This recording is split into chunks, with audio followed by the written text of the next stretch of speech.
what I'm going to talk about today, the question I'm going to answer is not how to do a constructive dialectical framework engagement, because I think that this audience is probably expert at that. And I'm really still a student of the process, even after 10 years of reading about it.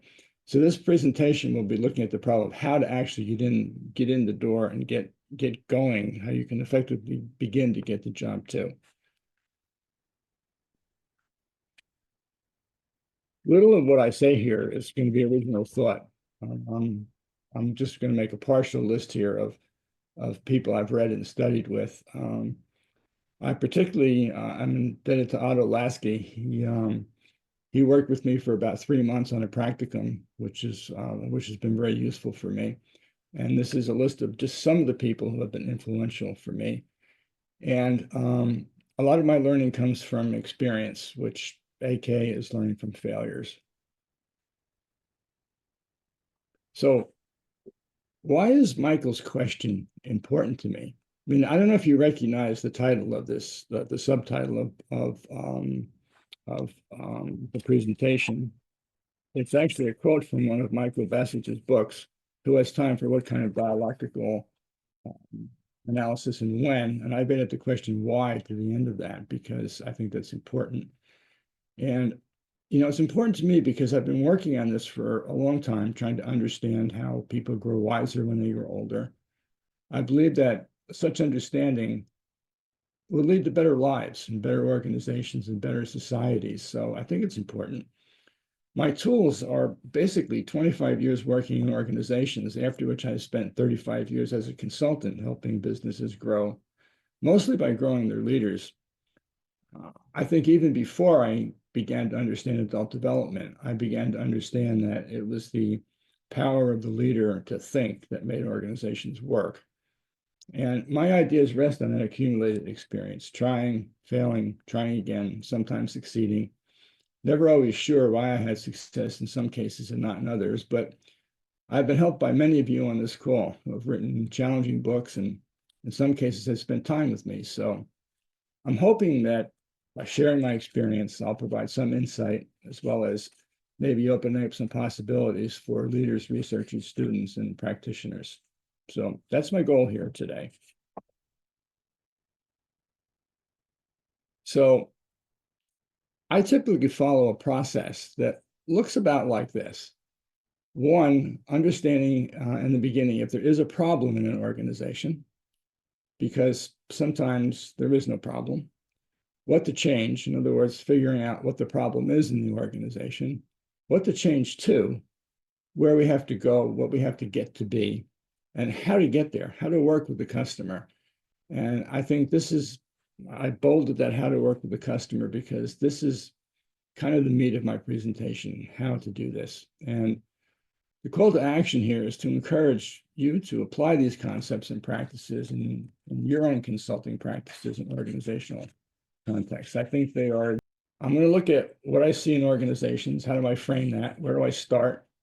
What were my assumptions? What did I experience? How did I adapt my assumptions? What heuristics did I develop over time? And what recommendations I can give to other practitioners? So just as a personal note here, this was really difficult for me to do because I need to present this in a linear fashion and my mind branches around in a kind of a circular fashion. So I apologize if any of this perhaps doesn't flow smoothly, but we'll see what happens. So the first question, what do I see? So this is meant to be a bit tongue-in-cheek, but I think it pretty much indicates what I see generally when I first meet an organization.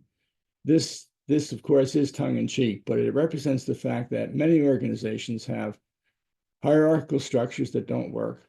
They have people in jobs that don't belong in those jobs. They have bad strategies. There's just lots wrong in an organization. And what happens is most of the time of all the people in this chart is spent dealing with the problems in the chart rather than the business they're working in. So for me, this is pretty much the base that you come into when you come into a new organization. So where to start? I think the first thing we have to do is drain the swamp, or at least lower the water level enough to make room for learning. You know, if you're standing in your basement up to your ass in water, you're really not interested in hearing about designs for redoing your kitchen, right? You need to have room, you need to have the attention to pay to it. The other thing is that for learning to be considered valued by your customer, it has to be available, relevant, and usable when needed. It has to have logical depth, and it would require too much time and resources for the customer to acquire on their own. I think these are the value descriptions here for what we should be offering a customer. And the information is actionable because it can be applied instantly to meet their current needs. So for me, part of the idea here is the quicker the information we provide to a customer, the higher the value of that information becomes from the user's perspective, from the customer's perspective. And an important point to make here is it also begins to build credibility in you as a consultant with this organization. The sooner that you can provide some help of any kind, the more you will rise in esteem to that customer. So where should I start? For me, the first thing is to always be helpful. The people we're working with have adult responsibilities, and they demand reasoning which is adapted to particular concrete concerns in which they find themselves. People who are busy solving problems need help in solving those problems. So I think the first step in being able to open a wedge into an organization to create change is to begin to develop strong logic skills in your customer and create the time for your customer to learn. So these are two very important things. More important here, I think, is creating the time for your customer to learn. Time is something that is probably the most valuable resource to a manager. And if they don't have time for you, your endeavors are going to fail. So looking at a comprehensive approach, I think that what we need to do, and by the way, I'm going to make an apology here about something. I'm using the term CDF. I am, as I said, a student of this. I'm not sure if I've always used this term correctly, so feel free to correct me if I'm wrong or misrepresent something. But for me, doing a developmental intervention in an organization requires us to prepare the ground.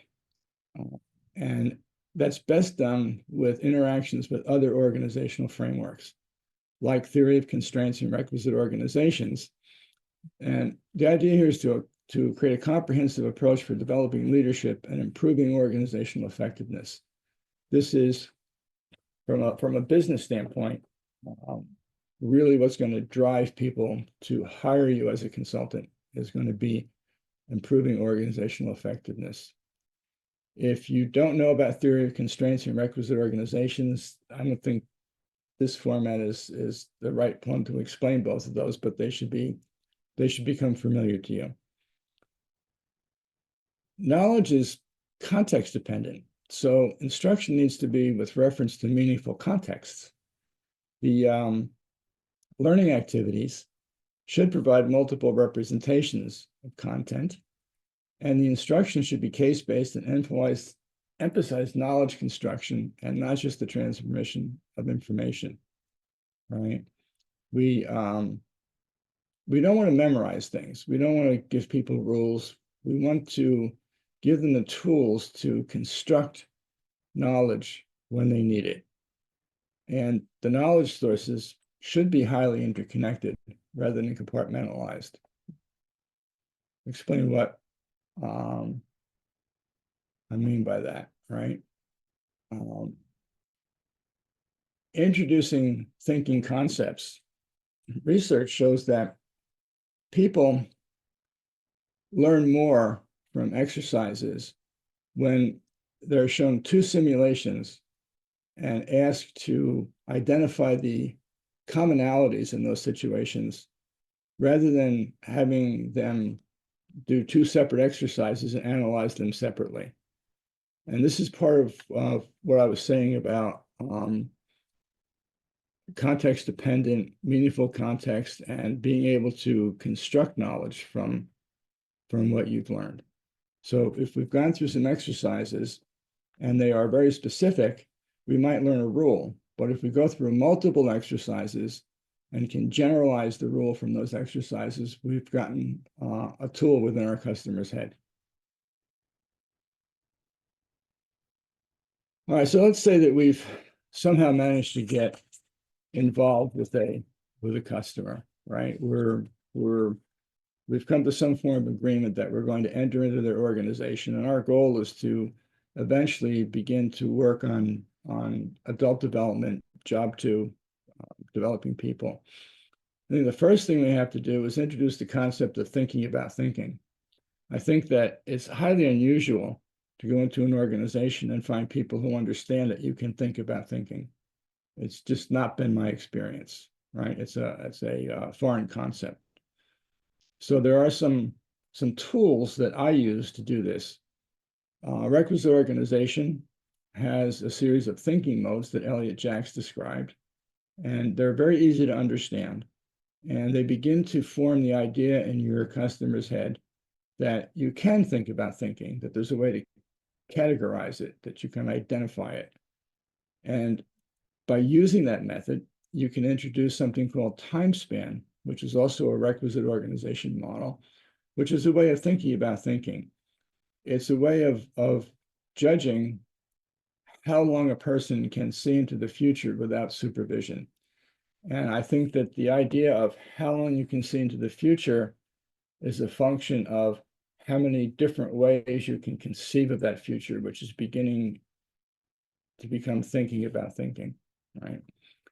And we're now at the point where we want to be able to create some time for our customer to actually work with us.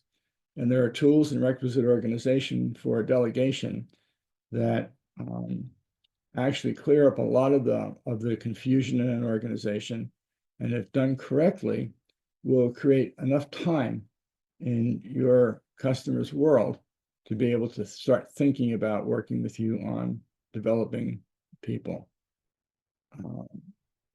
I'm also of the opinion here that maybe not an opinion, but I've been told through books that I've read and my studies that dialectical thinking is really on top of logic, that it always reflects back to logic. Logic is an important part of dialectical thinking.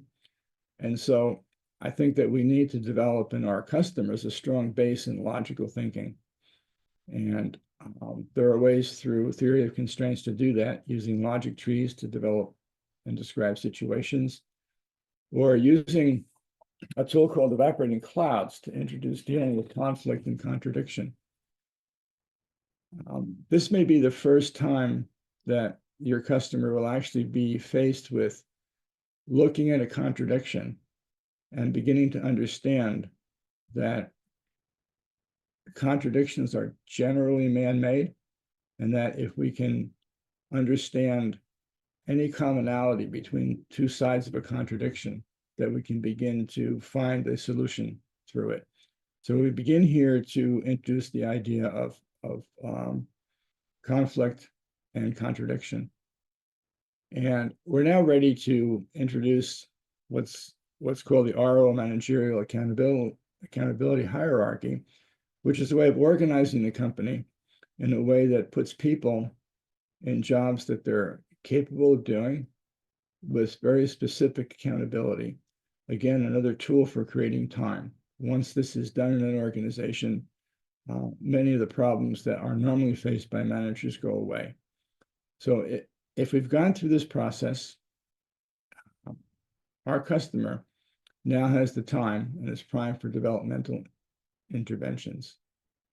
The theory of constraints was a theory developed by Eli Goldratt, an Israeli physicist. And his basic premise is that in any series of interdependent activities, there's always one of those interdependent activities, the constraint, that controls the flow of work through the system. So that's the basics of TOC, is that in any system, there's one thing that's the most important thing to deal with. And what I'm suggesting here so far is that that one thing in that crazy design diagram I showed you of an organization is time. The manager's time to be able to work with us is what's going to gate our effectiveness. So that's the relationship between TOC.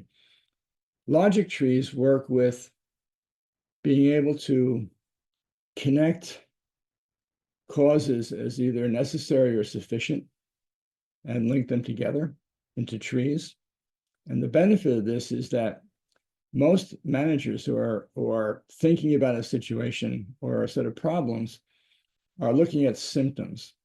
And they take those symptoms to be problems when actually they're really just the result of some basic underlying problem they can't see. Obviously, one of our goals in adult development is to teach people to be able to see things that are not normally visible, right? You want to be able to see deeper. So logic trees allow us to take a series of symptoms and relate them to each other to see if these symptoms have necessary or sufficient causes that are other symptoms. And by building a logic tree from this, we can usually find one or two symptoms that are actually problems that are driving everything else that's wrong in the organization. I'll give you an example of this. I've been in organizations where when I walked in the door, they had over 100 performance improvement initiatives running. And it turned out that after going through a logic tree and looking at the symptoms they were trying to solve, there were only 2 projects that needed to be done to solve all the problems they had, right? So that's the logic trees. The evaporating clouds set up to deal with contradictions and conflict. So Ellie said that there's no such thing in nature as conflict or contradiction, that nature is coherent with itself. And that if there is a contradiction or a conflict, it's because we've made it in our minds. And that because of that, there's always a win-win solution for figuring that out. And so the evaporating cloud is a process that allows us to do things like take actions that are being taken to satisfy needs that appear to be in conflict, but that have a common goal. And through going through the assumptions that people have and their way of thinking about the conflict, we can always find a way to get a better solution than a compromise or a standoff. Because I think this is pretty important in terms of being able to get yourself set up as someone who is being extraordinarily useful in the organization and creating time. I think I've talked about the RO managerial accountability hierarchy. I'm going to refer to this later in terms of how we actually get job 2 running in an organization.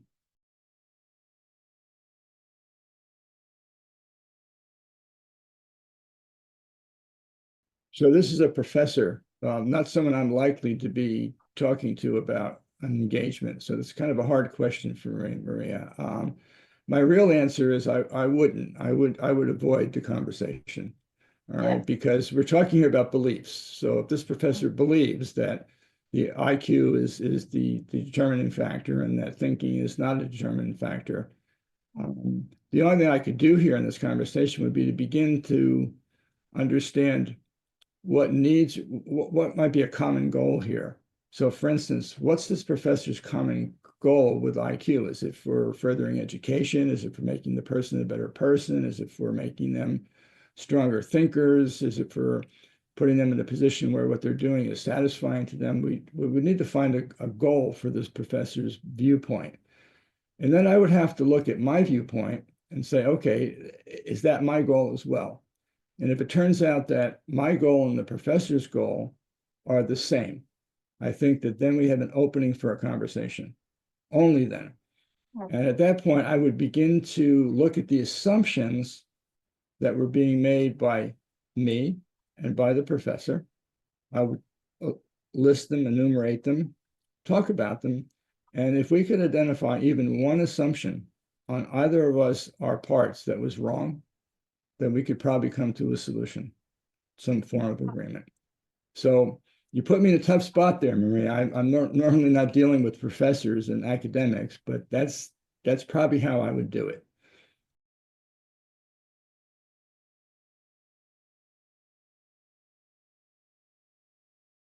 The idea of the managerial accountability hierarchy is one, to define what it means to be a manager. And what it means to be a manager is not generally what happens in some organizations, right?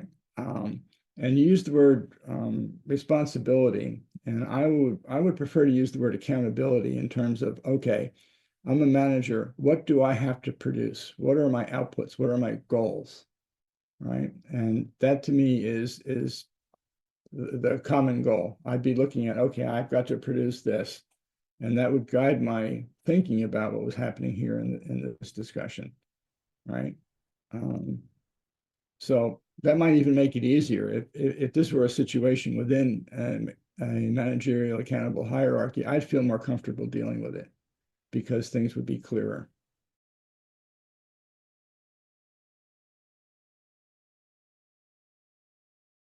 It's a great question, and I do have an answer for it because it may be one of the most important answers in the entire presentation. So thank you. Experience. One, and I guess maybe this is a partial answer to your question, Igor, is there's a cognitive constraint that can be a problem. And the development level of the leader of whatever organization you're working with will determine the pace of change. Okay. I believe that this getting job two embedded in the culture needs to come from the highest level leader in the organization, the CEO, or if it's a P&L unit, the P&L leader. But I believe it has to come from that top level. And if that leader is at a cognitive level that is too low for their job, they're going to have an organization that looks like that funny chart I put up. They're going to be hiring less qualified people, and it's going to be a mess. So we need to pay attention in these engagements about where the leader is and how far away from where they have to be they are. We'll also run into resistance to change, right? Employees and leaders are accustomed to thinking in logic and systems, and everything is black and white. And I think we're going to find that in a lot of cases, it's really an individual problem. There's some individual who has this problem or a series of them. And some of them may be intractable. They may not make it in the organization. And that's part of the process of implementing a management accountability hierarchy. It tends to weed out people who don't fit in the organization for whatever reason. So that's how I would deal with that. There are other things about resistance to change I'll talk about. Misalignment with organizational culture. This is a problem here that, if you're an academic or a professor and all your research is on students and in schools and things like that, you may forget that the business that we're talking about, I'm talking about businesses here, organizations that have to produce something, they're interested in producing stuff, right? They're not interested in adult development as the topic. Adult development is a tool for them to produce more things. And so aligning with the culture, to me, is linking the CDF, the development, back to logical analysis, being able to improve the quality of what we choose to analyze. Because I think that may be part of what the purpose of development is to be able to choose better things to analyze with logic than we do now. Also, there's a complexity of developmental models. They're very complex. We're talking about human psychology. I've been reading, I put up a list of people I've read at the beginning, and I think there may be 15 or 16 people on that list. And it's about 1/3 of the list of people I've read. And then every one of them has a different opinion, right? And everyone has a complex set of levels and layers and who knows what, and complexity and language about these concepts. And so we need to be careful with timing, language, and method of introduction. Okay. Um, so talking about that, there's an importance in how we talk. Um, how we talk about things really influences what happens. I I see three laws of performance. How people perform correlates to how situations occur to them. That how a situation occurs to them arises in language. I'll give you an example, and this is again from my background in a lot of manufacturing. If you improve a process so that you gain 30% more capacity, that capacity can be viewed as waste. So if you're a lean organization, you've just eliminated waste. In that case, what you're going to do is stop wasting. You're going to get rid of the machines or the people who were waste. However, if you refer to that 30% as sprint capacity or excess capacity that can be sold, you now have a completely different way of how that situation occurs to them just by changing the language. So when someone says to me, oh, we eliminated waste, my response is immediately, you mean you've increased your capacity to sell? And you would be surprised at how fast that changes people's minds, right? Using a language that reshapes the occurring and the action is, in my mind, almost like magic, okay? So we need to shape our language to our customers' understanding, and we need to shape it to direct them in the right in direction for better performance, more effective interventions, applications, and practices. Timing, when we introduce things becomes important. I love this example. I'm not sure where I think I may have gotten this from Michael Bassich. Consider playground swings. No matter how hard a child kicks or how often to increase the swing height, what matters is when the child kicks. If they get the timing wrong, the swing will not swing, right? So we need to be careful about when we introduce things. Changing the order in which we introduce things can change the outcome. A completely non-relevant example of this is I used to make beef bourguignon at home. I loved making it. It was really good. One day I read something in Cook's Illustrated, which did nothing but change the order in which I added the ingredients, and it improved my beef bourguignon by 100%. So I'm a firm believer that we need to understand why we're doing something, when we're doing it, and how we do it. And I also believe that the engagement begins with the first meeting with the customer, right? I think too often we treat our first meeting with the customer as a sales meeting. We go in and we want to tell them what we can offer them. And in my opinion, the engagement should begin with, let's talk about what problems you have. Ask questions. Act as if you have already signed the contract and that you are beginning to help the customer. If you can find some way to help them immediately, do it in the first meeting. I think this is an excellent way of conducting business. And I've often found that beginning an engagement this way with the first meeting flows into a contract almost seamlessly a lot of the time. Too much information too soon discourages people. You know, we're full of knowledge. I'm guilty of this. I feel like I'm full of knowledge and I'm spouting away here. But if you do this with a customer, you could discourage them. You know, there's just too much and they could become discouraged. And the net of this is much of introducing dialectical thinking is a matter of timing, being, or acting at the right place at the right time. Resistance to change, to me, this is really interesting because I don't believe that people resist change. I'm even uncomfortable titling my slide this way, right? People don't resist change. They resist change that's bad for them, or they resist change they don't understand. It's not the change they resist, it's the effect of the change. So I've seen this first bullet about a sense of having changed in some fundamental way as a person, because you cannot do something or be something you could not be before. In my mind, this is like having to commit suicide. You have to kill the person you were before to become this new person. And this is very difficult. So this is not resistance to change, it's resistance to being something that you are not used to. Some people won't want to go through that change. I've also discovered that if people have a history of prior career success and the challenge involves something stressing, they'll jump on it, right? This is a positive thing. So what I do is I take a very structured approach to introducing change. Again, TOC has several tools. Because Bernard asked me to talk about TOC in the beginning, I'll talk about this one a little briefly. TOC uses something called layers of resistance to change, which is a process with 9 steps or 3 major groups of steps that take you through a series of activities and questions that involve the person who has to make the change. So you start out by identifying if a change is absolutely necessary, what's the direction of the change. I won't go through all of it, but it's a very structured approach. And if you follow it and get an agreement on each step, you can generally get to the change.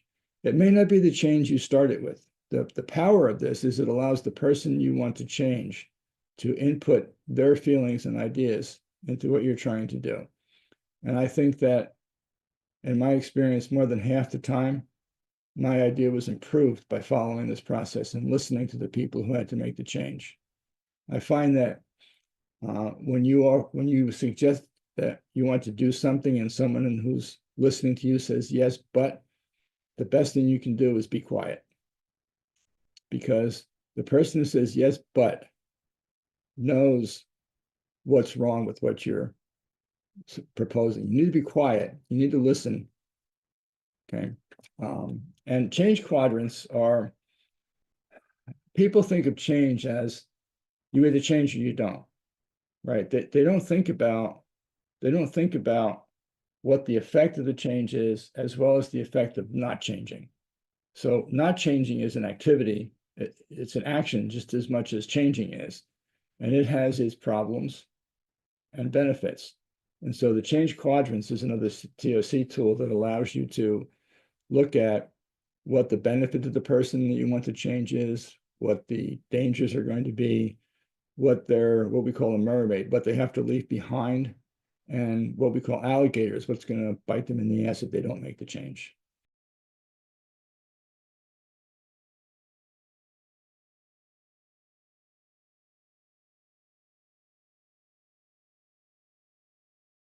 Yeah, Maria, I think that I'd rather wash my mouth out with soap than use an acronym when talking to a customer, right? The theory, right?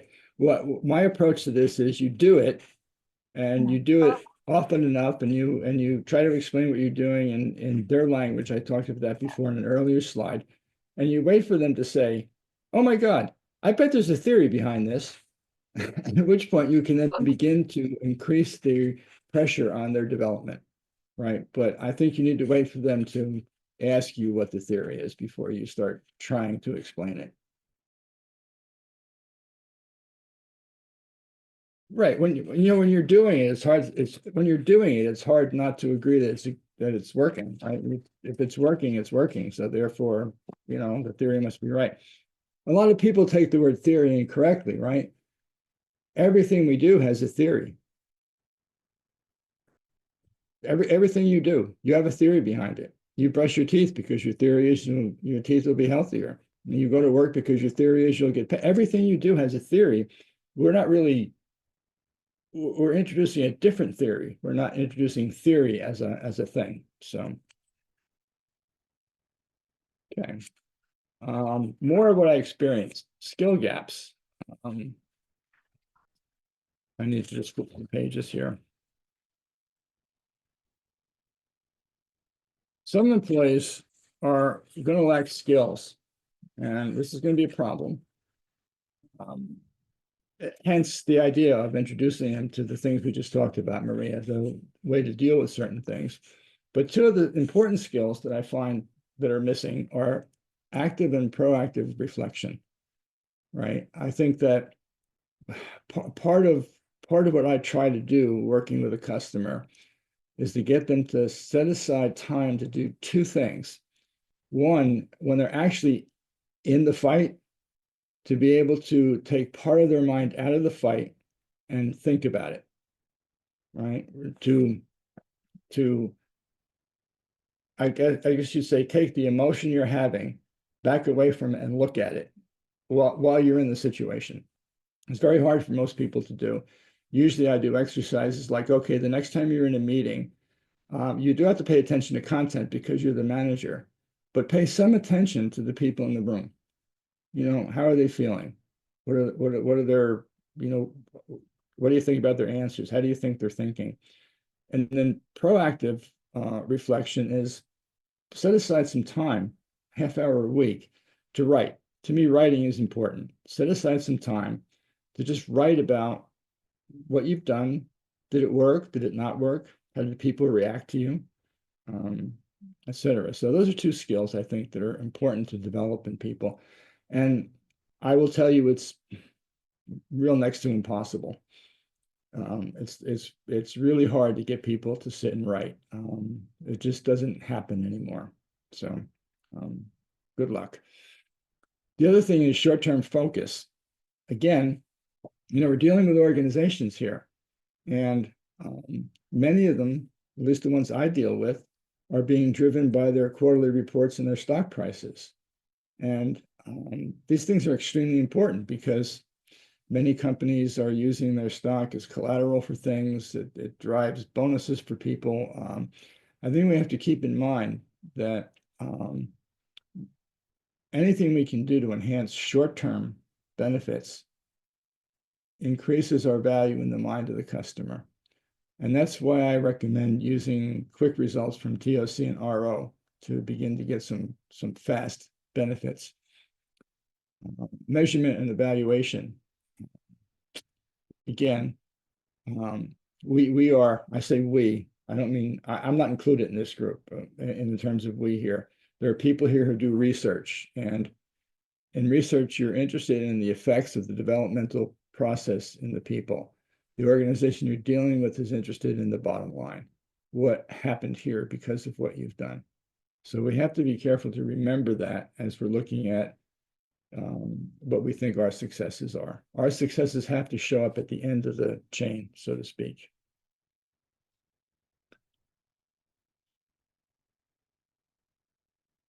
I think I said this.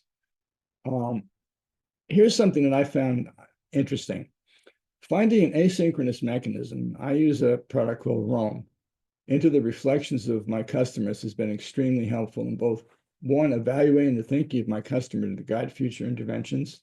What I'm doing here is Roam is a mechanism by which we can share writing.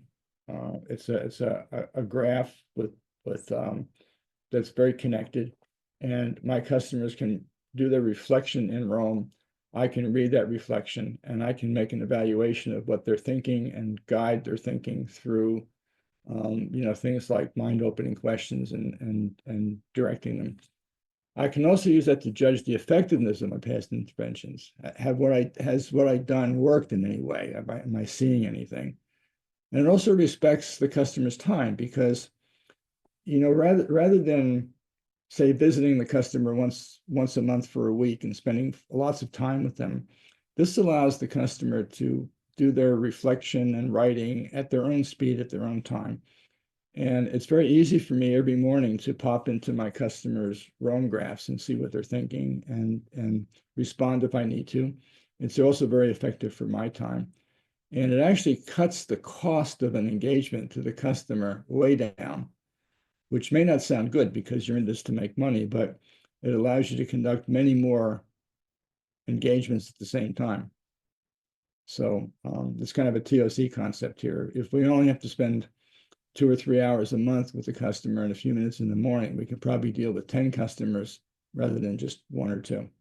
Okay. Strategies for implementation. I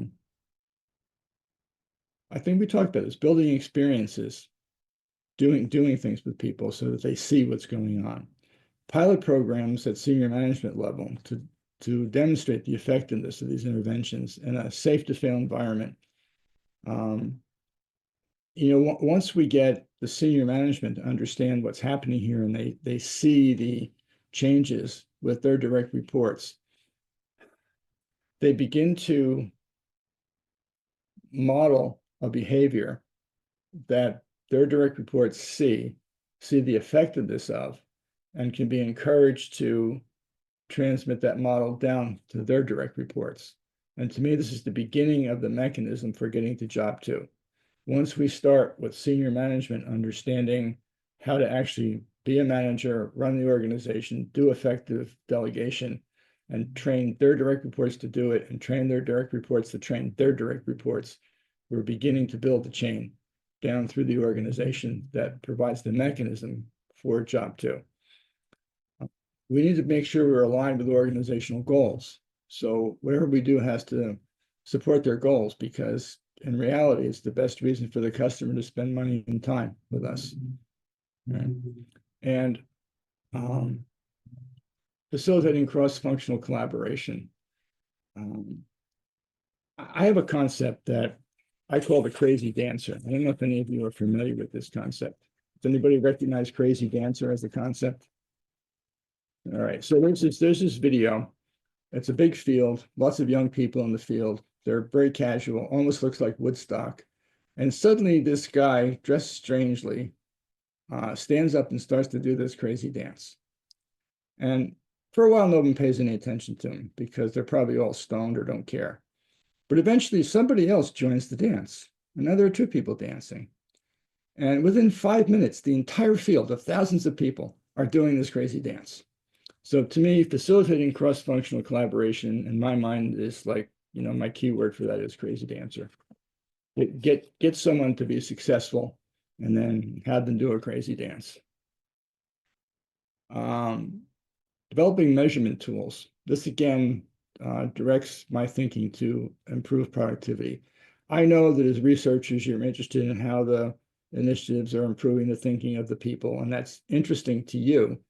But remember that you're serving a customer here, and what they're interested in is not necessarily what you're interested in. So the measurements that you do use with your customers should be pointed at productivity. I'm going a little faster because I want to leave time for questions. Mentorship and support. Using requisite organization actually formalizes the mentoring relationships in the organizational structure. Again, another step toward being able to get job 2 working in the organization, because this is the one where you really begin to work on that. You set up a mentoring relationship between the manager of your manager and yourself. Actually, it's set up in the structure so that you're having mentoring time with your boss's manager. And this begins to do a number of things that are very, very good. One, it's great for talent pool awareness. And 2, it allows the senior manager to understand that their manager is doing a good job, and it makes the people in the job feel noticed and respected. Okay? And it begins to, as I said, it begins to form the conduit for where you're going to begin to do job 2 with people. And also it creates what I call Dave Snowden calls safe to fail spaces for autonomy. I kind of equate this with flow. I think I may have said this someplace else in the presentation in a future slide, but what engages people the most, in my mind, is autonomy, the ability to use their own skills and talent to do things, rather than being given a recipe to do, being given an output and a way to contribute to how that output is defined and delivered. So I think this is important to create spaces for that. So how did I apply my assumptions? I had lots of them. And some of these may not be popular with researchers. I recognize that the thought forms, right, Otto's DTFs, Michael's schemata, can be used as discrete tools, right? That's not their intent, but you can use them that way, and they work, and they make sense to people.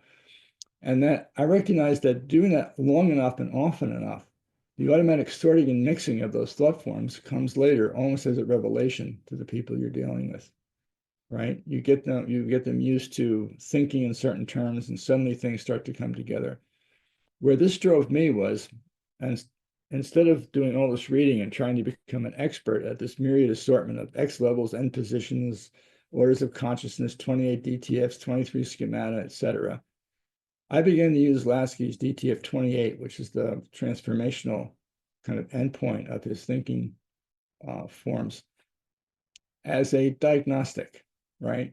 That by taking Otto's criteria for crediting a person with using DTF 28 and seeing what's missing from my customer's development creates a map for me into where scaffolding is necessary. So rather than go through and start with DTF 1 and train people, I work backwards from things that I can find that are missing. There's two reasons for that. One is it is immediate, and it deals with something that they're concerned with at the moment. I guess it's the same thing. One thing, it's immediate, right? You're introducing a thought form for a specific reason at a specific time. To start at the top, I think that if you don't start at the top, you're going to run into failures because somebody in the middle of the organization just can't push it forward. Then if their manager is against this, it's a waste of time. And you have to recognize it takes effort and courage on the part of the leader to move from relying on their faulty intuition to dialectical thinking. Start at the beginning.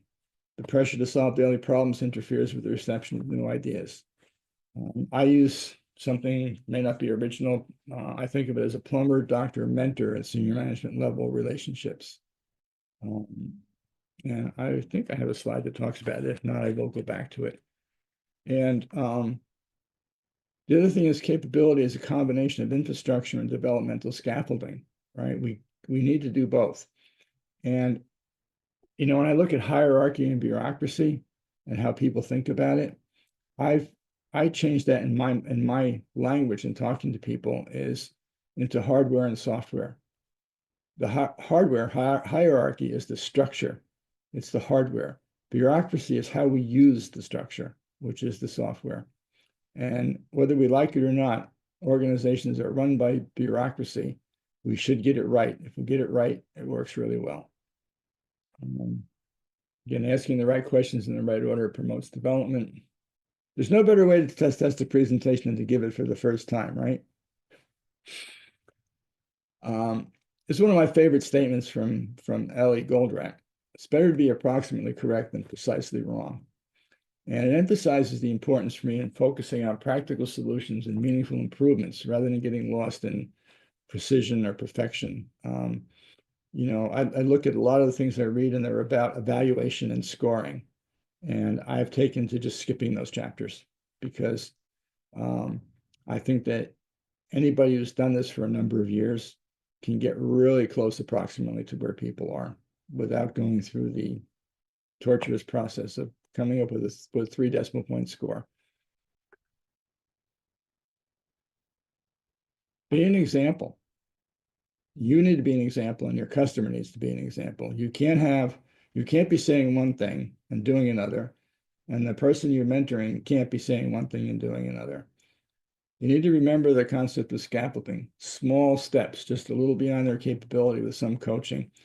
Think of this as the concept of flow, right? Keeping people on a channel where, if you picture a Cartesian graph with a 45-degree line in it, the x-axis is capability, the y-axis is complexity. Keep people on that 45-degree line, maybe just a bit above it, right? Until you find the point where they can't go any further. Another heuristic for me is at the end of any interaction or intervention where I use a principle, when I get done, I explain what I just did. So at the end of the conversation, I'll say, did you see that I asked you this kind of question? Did you see that I did this? Did you see I did that? And then I asked them to explain the concept back to me to see how much they understood, which forces reflection. So again, I'm not only being an example, I'm explaining to my customer that I'm being an example, and I'm asking them if they recognize it. And Igor, I haven't forgotten about you.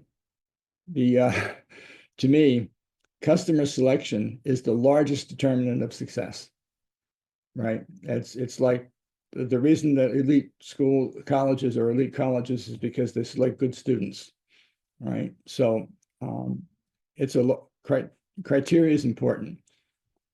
Managers are under pressure for performance. So anybody who's under pressure for performance is, you're starting with someone who probably needs you. If they're seeking superior achievement, then this is good because your goals are aligned. They need to be curious and coachable. They can't be the kind of people who are looking for superior achievement with a silver bullet. They have to be people who want to do it through their own talent, skill, and improvement. So, outcomes, employee engagement. This is, when I talk to companies, this becomes something that's really difficult to do because they're always focused on productivity, product, customers, right? They forget that what drives all this is employee engagement. Engaged employees drive customer satisfaction. Customer satisfaction drives product, right? It's like shooting ducks. You don't shoot at the duck, you shoot ahead of the duck. You go for employee engagement, and if you get that, your organization begins to perform well, you become successful, you make a profit. Profit is the outcome of doing this. Enhanced problem solving by combining dialectical thinking with process consultation leads to more comprehensive solutions. You've got a customer here who now knows how to be a plumber, knows how to be a doctor, and can think. So we've done a good job. Improved organization dynamics. You have a culture of openness and critical inquiry, which leads to innovation. And again, one of the hits on hierarchy is that it stiff and stifles innovation. But if you have the right bureaucracy, which encourages a culture of openness inside the hierarchy, innovation still exists. Change is sustainable. If you do something from a dialectical synthesis, it's more likely to be embraced by all stockholders and last longer because it's probably more robust. And to me, this is maybe the most important, the ability to represent knowledge from different conceptual and case perspectives. And then when the knowledge must later be used, the ability to construct from those different conceptual and case representations a tailored frame to meet the needs of the situation at hand. In other words, there's no recipe. You have to be able to, go back to a cooking representation. You should be able to walk into anyone's kitchen and cook a really nice meal with whatever's in their refrigerator or closets or whatever. So, final thoughts. I'm not going to read this slide. Final thoughts is all good things happen when we do this. And I put my email address and my phone number here in case anybody wants to talk to me later. And I'm going to stop sharing my screen and open for questions. Jeff, thank you. That was an extraordinarily rich smorgasbord of ideas and approaches, I think reflecting your massive experience. And I'm sure people have quite a few comments or questions.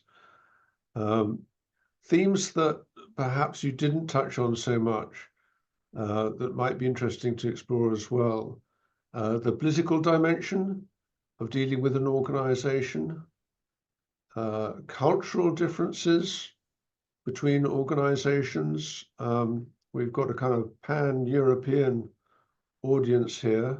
And there are, I think, some significant differences between the way European businesses and other organizations think about how they structure themselves and how they operate versus American businesses.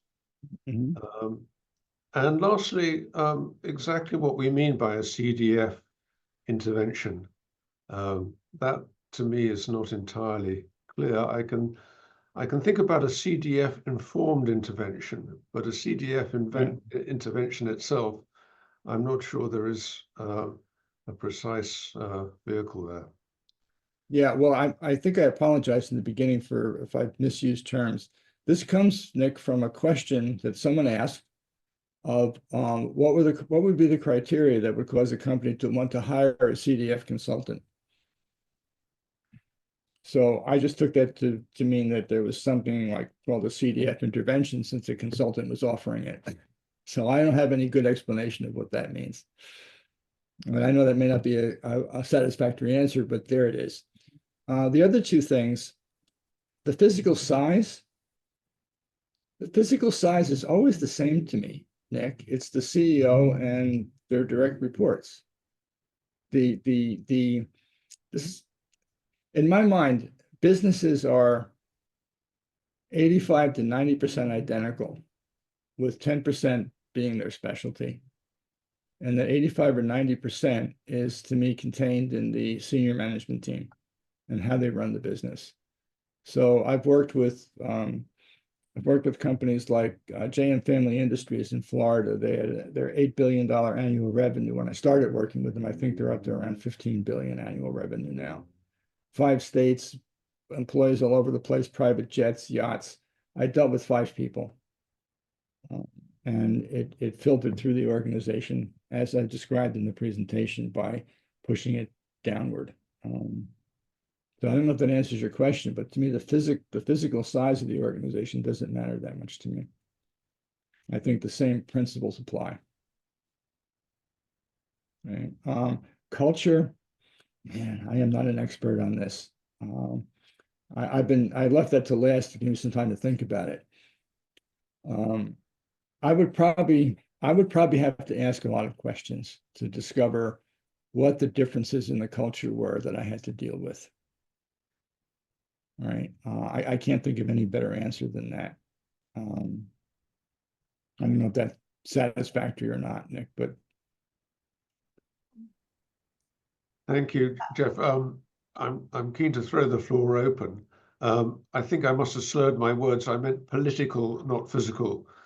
political. All right. Yeah, I can address that.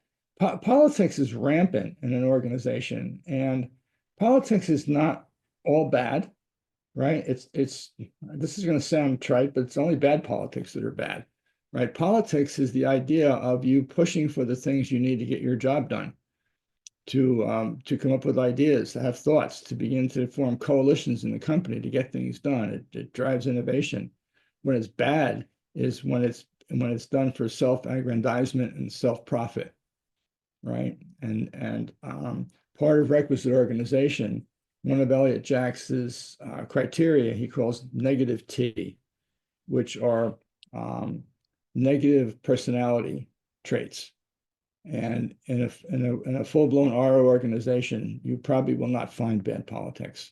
So the cure for bad politics is requisite organization fully implemented, and that can take time.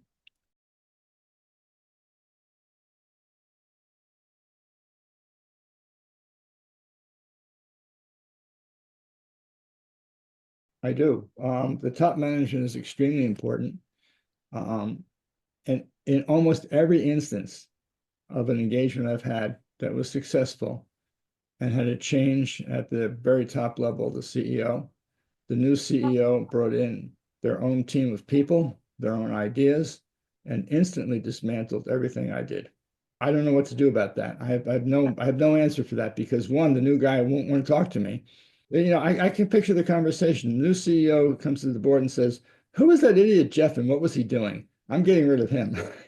I'm bringing my own team in here because I know what to do. That's why you hired me, right?"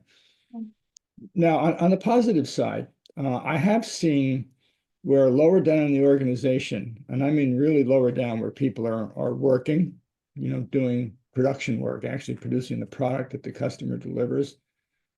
A successful TOC implementation has made production so good, so fast, and so friction-free that some of those have stuck. That the new management tried to make a change and instantly destroyed throughput in production, and they went back to it because it just was the logical thing to do. So I have seen TOC implementations lower down in the organization stick through upper management changes. But other than that, no. You know, and you know what? I understand it. I would do it. If you hired me as the CEO of a company, I would immediately get rid of whoever was in there before doing stuff that I didn't like, right? Because I know what to do. I know better. And I think that's just a common thing. I wanted to refer briefly about Aidan Thornton's dissertation. Aidan did extensive research using Lectica as a tool for measuring intellectual complexity or intellectual capability.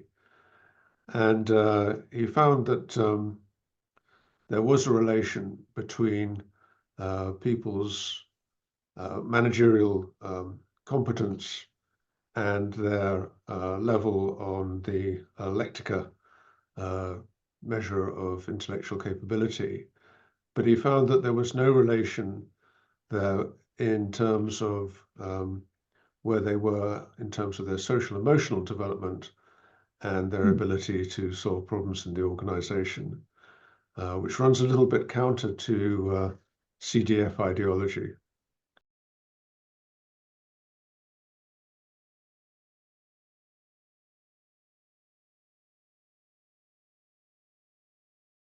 I'm not familiar with the details of either of those studies, but my thought on this is the following. To, to be a successful manager, I think you have to like people and you have to like getting things done through other people, which to me is indicative of a contraction of your ego.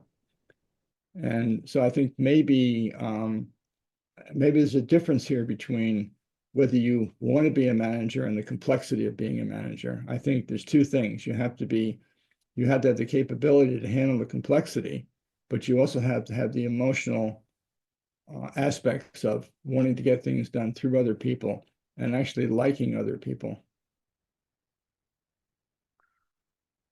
Thank you. Yes, there's a piece around the ability to take responsibility at progressively higher levels without the level of control as well, I think.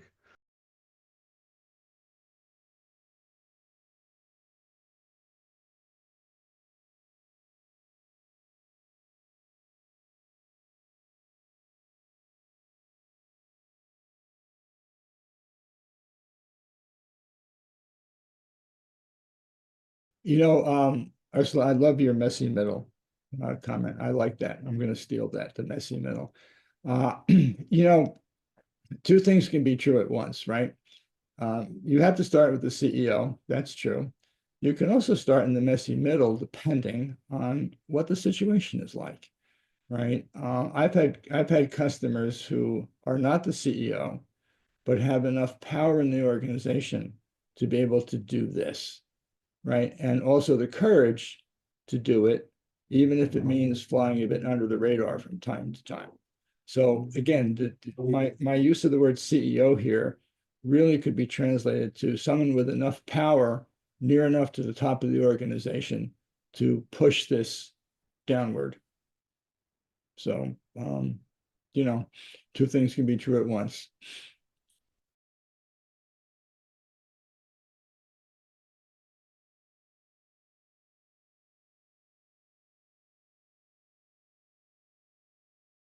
Well, I'll answer the first one first.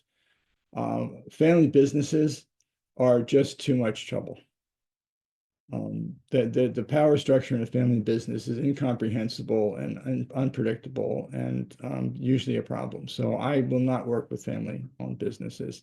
Although I will say that JM Family Industries was a family-owned business, but they were in the $8 billion revenue range, which meant that it was quite a different family-owned business than one that's doing $1 million a year, right? It was more like a corporation.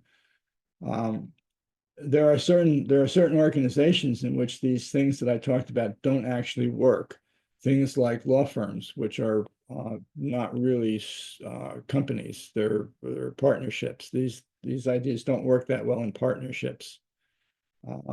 The other cases you mentioned were pretty much, I believe, all sources of funding. And I think that those all require their own special form of consideration. I think I mentioned one where, if you're working with a publicly traded company, you need to be cognizant of their quarterly goals and how they're using their stock for collateral and et cetera. I don't have that much experience working with companies that are VC or venture capital or angel capital. I'm usually bigger than that, so I don't have much experience there. but I would assume that they're also looking for something particular, and my approach would be to find out what that was. So I do know a range of venture capital people. Some of them are looking for companies that are going to be strong and grow, and they're going to hold on to them for 10 or 15 years. And some of them are looking to buy 10 companies and hope that one is successful and they can sell it. And those are two different things, right? In one case, you're looking for good, sustainable long-term growth, which means you can do things that have long-term effect, whereas in the other case, you want something very fast. So there are differences, and you have to be cognizant of them. You have to know the forest you're in.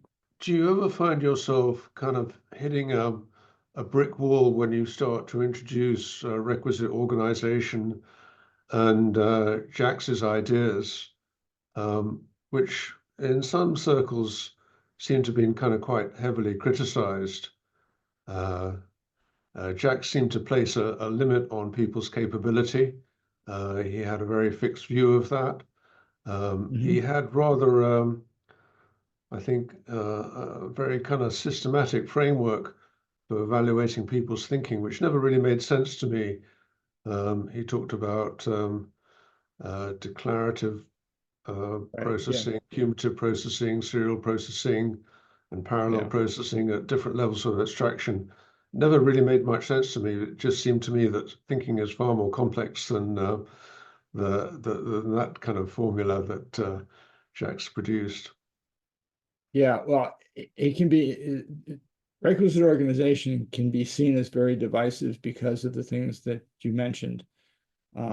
Although some of the things that he talks about are, in fact, probably reasonable. So not everyone has the capability to be the CEO of General Motors. Some people have the capability only to reach a certain level in their thinking in life. And I think that's the same. It's kind of a DNA thing, like your hair color and your height, right? I believe that people do have different levels of capability. The thing I like about Jack's approach to that is his approach is to make sure those people are in a fulfilling position to use the process of saying, okay, here is, I think I talked about this, scaffolding until you find their limit. At some point, you're going to find a point where the person has reached their capability. And what you want to do then is have them enjoy that work and keep them there because they become what I call a rock star, right? They're they're solid, they're doing their job, they're happy doing their job. That's great. Okay, so I think that Jack's idea of limitations is definitely useful. I also think that you shouldn't walk in the door, guns blazing, and start yelling requisite organization. It just doesn't work, right? I think what you have to do is do some things that begin to get people to ask questions. And I believe I referenced this. One of the things I do is talk about one, what is the definition of a manager? I don't have to mention anything about Elliot Jacks. I can just say, look, if your manager can't veto someone on their team, they can't ask someone not to be on their team, if they can't decide how to distribute their raises, right? And they can't do their evaluations, then they're not a manager. So, that's not theory, that's just kind of common sense. And then I talk about things like, okay, you keep saying things to me like, I never get what I want, right? I say somebody to give me a report and I get back garbage or they're late or everything, there's a lot of trouble. So I teach them how to do delegation using a requisite organization thing called PCQQTR, right? Which I refer to as clarity and commitment. So I began teaching the managers to use clarity and commitment. What exactly do you want from this person? When do you want it? How much of it do you want? Right? And what kind of resources will you give them to do it? And then get them to commit to doing it or ask them if there's a reason why they can't and negotiate the terms. And then get a personal commitment from the person and then follow up. So I want to report. It's for the board of directors. It needs to be sales by state. I need it by Thursday. Can you do that? Yes, I can. So you personally commit to me to do that? Yes, I will. Okay. So on Wednesday night, I call you and say, where's my report? Right? I follow up. And this begins to build trust and things begin to get smoother and people start getting more of what they want and they have more time. And then you can slowly bring in other things about requisite organization. Okay, now that you know how to do delegation, what do you delegate to whom? Well, let's start talking about time span. How do these people think? Why would you give an assignment to someone that's 6 months long as opposed to another person you'd only give an assignment that's 3 months long to? And this begins to get them thinking about, okay, I'm now evaluating how people think, what their capabilities are, what they can do. And so you kind of slide it in the back door, Nick. You wait until people get interested enough that they want to know the complete story. And then you start working on what Elliot Jackson calls tiers, task initiation, right? What things can happen across the hierarchy, which is where you begin to build the innovation and coordination in the company. And pretty soon they're doing requisite organization and they have no idea what it's called. It's just how they're doing business now. Yes, I've had some interesting experiences with major banks talking about time spans. And they looked at me and they said, Nick, do you think we actually think more than 6 months ahead? Well, there's a clue for you. You should be thinking more than 6 months ahead. They say it's impossible. They say it's No, all yeah. changing way too fast. And end of conversation. But I think, that's very interesting to me because, I talked about in the presentation about having to give up who you were. When you're at one level of development, everything past that level looks impossible to you. It's strange. It's not understandable, right? It's only until you get to that level that you can look back and say, well, wait a minute. Now I know what I was, but I didn't know what I was when I was it.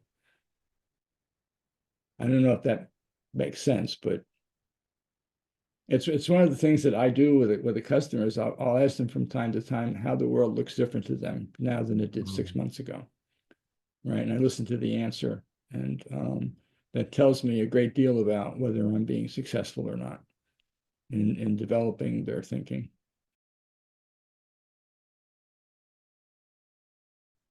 Well, to me, it all resides in the people, right? And it transmits through the people. And what I do is I use what Otto calls mind-opening questions. Yeah, I think I talked about the evaporating cloud thing in TOC, which I think is something that's worthwhile. I think the approach would be to establish a common goal. That would be the first step to me, is to establish some common goal. So if you're talking about getting people to think a certain way about something, right? What is it? What is it you want them to think about? What's the goal? An example, I'm just trying to come up with an example. Education in the US, right? Republicans and Democrats are always fighting over education, right? But if there was a common goal, then they would be fighting about something quite different than what they're fighting about now. Sometimes, and I don't know if this can be appropriate or not, but if the argument is my God against your God, then it means war.